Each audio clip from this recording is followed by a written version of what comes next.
one time, nagti-TikTok live ako noon.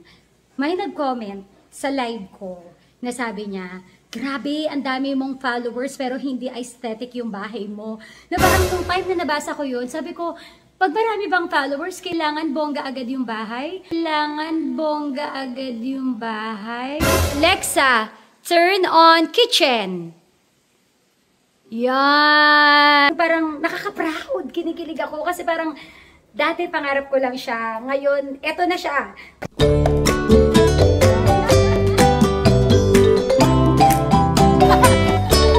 Welcome to College World! Hello! Mga dudungating day-dung-day-dung-day! I'm gonna make it not cold kasi it's cold. Yeah, for today's vlog, I missed vlogging. Diyos ko dahil, napaka-busy ng mama mo. Ayan, sa sobrang busy ko do, hindi ko na naayos yung buhok ko. But anyway, for today's video, malaki na po si Timmy, everybody! So, January, Feb, March, April, 3 months na siya, and ngayon pa lang siya magpa-first bath. So, samahan kami na paliguan si Timmy.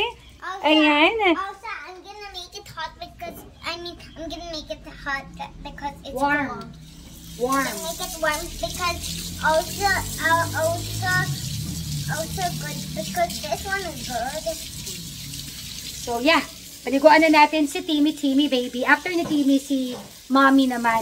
Actually, si Buddy, napaliguan na yan ni Ate Bing. Nakaraan, ang di na lang naliligo, itong mag-inang ito. Ayan. So, bath time! Done! It's done! Siya, lusot.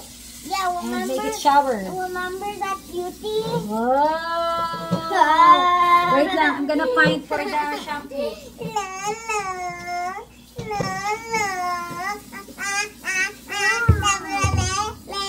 Say maligo ng bebe. Ayan. Sabi naman ng vet, pwede na siyang maligo, pero very, very quick bath lang. Thing supposed to be for? Playpets oatmeal. Oatmeal pala, oatmeal. Sa mga bagong nanonood ngayon, everybody, sa mga ngayon lang nakapag-update, si Timmy po ay anak ni Cutie kay Tommy.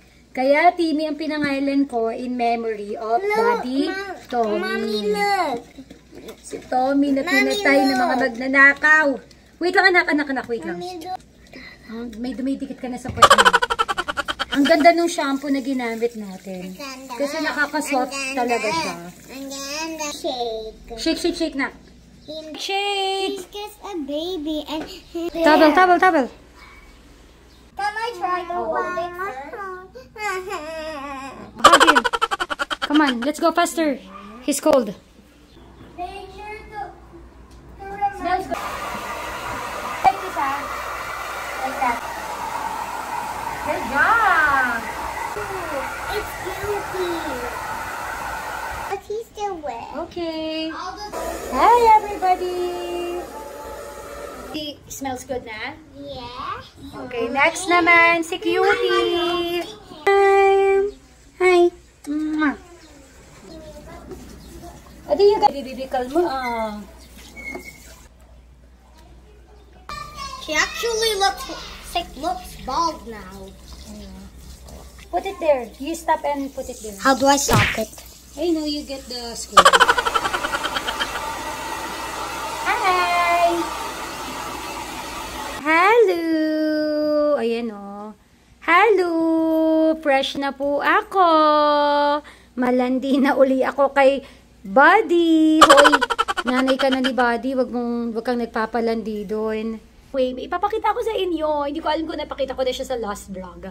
Pero may ginawa si Daddy Dodong Philip na update sa ating kusina. So, alam niyo naman, meron akong sariling version ng Mr. DIY. Siya po talaga yung Mr. DIY ng pamilyang ito. So, ipakita ko na lang po. Okay? Let's go! So, eto na yung ating kitchen. So, baka napanood mo na sa last vlog yung itsura ng kitchen natin. So, ngayon, eto yung in-update ni Daddy Dodong Philip. Alexa, turn on Nook. Hey! Alexa, turn on countertop. Hey! So, yun yung ina-on niya sa ating kusina. So, buksan na natin yung buong ilaw ng kusina. Alexa, turn on kitchen. Yan. O, diba? Nakakatuwa. Kailangan ganun yung boses. Nakakatuwa. So, ang kulang na lang dito sa ating kitchen ay high chair. So, may nakita akong high chair sa may Mandawi. Ang mahal din pala niya, Mi. Kasi yung pinipeg ni Daddy Dodong na high chair, yung medyo resemblance ng dining chair natin. So, yung nakita namin, mga nasa 3+. Although nagpi-PM-PM ako ngayon ng mga furniture kinemerut, kung magkano yung kanila, may pini-PM ako kanina, kaya lang wala pang reply. Pero yun talaga yung estimate niya eh. Kaya, ewan ko, mag-aabang siguro ako ng sale. Kapag may sale na, balak namin, lagyan to ng 2 high chair. Actually, ang original ay 3.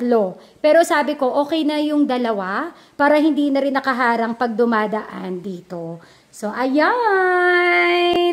Nakakatuwa lang ang asawa ko kasi talagang, ano yan, Mr. DIY, gaya nga ng sabi ko kanina. So, umalis ako noon, pumunta ng work pag uwi ko.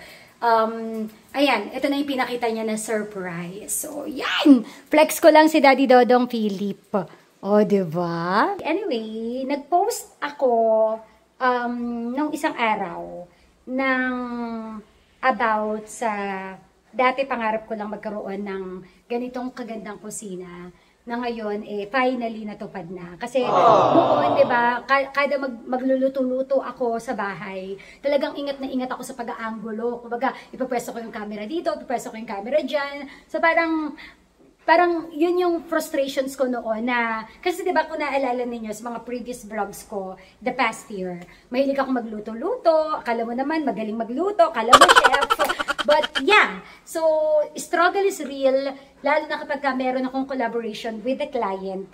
Ang ginagawa ko, dun ako, kasi ang maganda lang sa bahay namin noon, yung kwarto lang. So imaginein mo, nagluto ako, gumawa ako ng DIY kusina sa kwarto namin. O diba, na in fact, dapat ginagawa yun sa kusina talaga sa bahay. But again, dahil nga yung kusina ko noon ay hindi aesthetic, wala, gumawa kami ng kusina doon sa bedroom namin. So parang pag nakikita ako tong kusina namin ngayon, parang it gives me chills and alam mo yun, yung parang nakaka-proud, kinikilig ako kasi parang dati pangarap ko lang siya, ngayon eto na siya, na parang talagang walang imposible kay Lord. Ngayon hindi ko na kailangang, teka lang, eto bang angulo na to, okay ba to? Ditong angulo, ay teka makikita yung kalat. Alam mo yung wala na tayong gano'n na parang sobrang kinikilig lang ako. Kasi I remember din, maupo nga tayo, wait lang. Tuloy natin yung kwento, yan. Naalala ko lang, one time, nagti-TikTok live ako noon. May nag-comment sa live ko na sabi niya, grabe, ang dami mong followers pero hindi aesthetic yung bahay mo. Na parang nung time na nabasa ko yun, sabi ko, pag marami bang followers, kailangan bongga agad yung bahay? Kapag marami bang followers, ang expectation agad sa mga katulad namin, dapat pangmalakasan ng bahay. So talagang medyo uminit yung ulo ko ng bonggang-bongga. And then sabi ko, parang okay.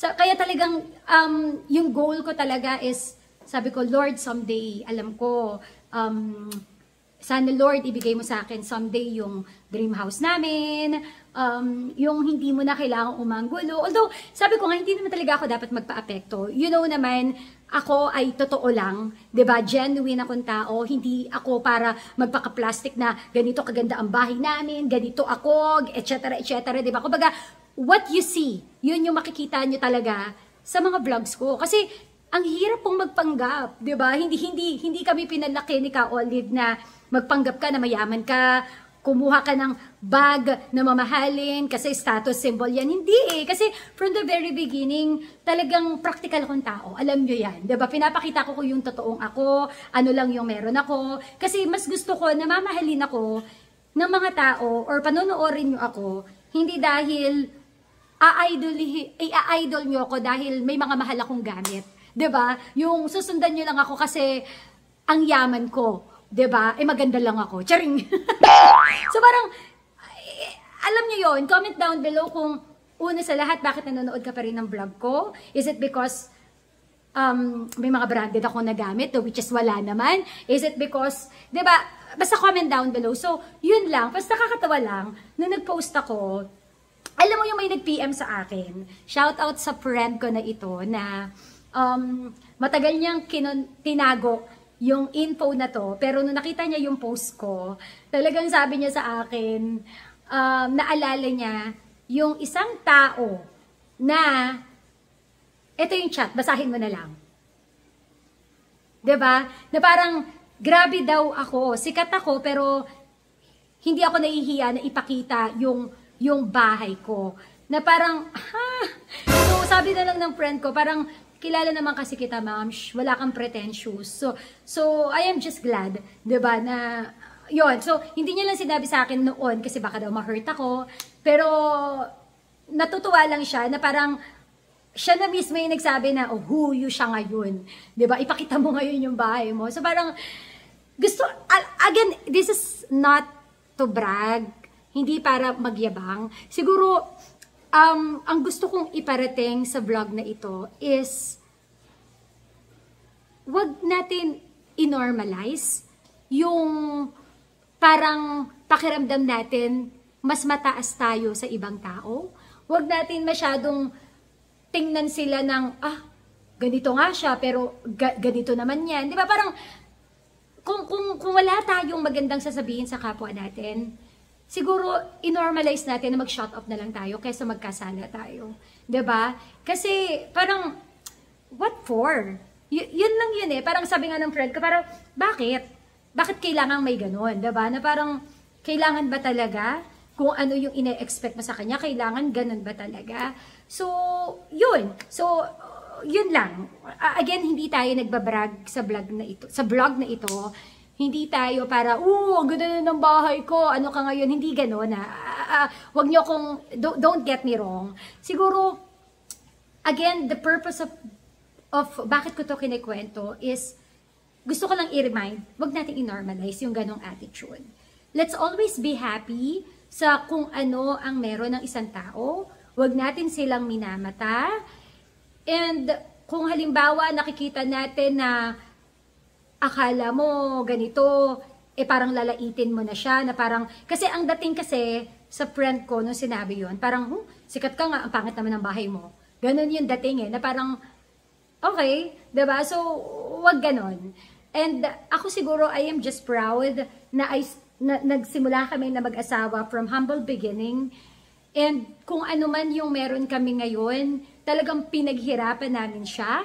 At isa pa, minsan let's not judge the person dahil kunwari lang katsa lang yung bag niya.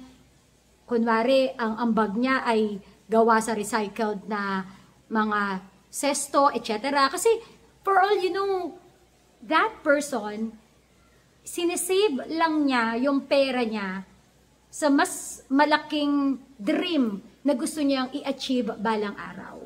'Di ba? Alam mo, totoo lang, nakakita ako naka-encounter ako ng mayaman, pero ang cellphone niya, hindi nakikipagsabayan sa kung ano ang latest.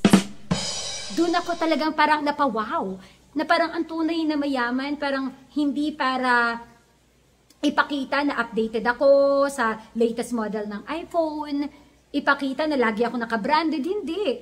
Yung mayaman na yun, that inspires me.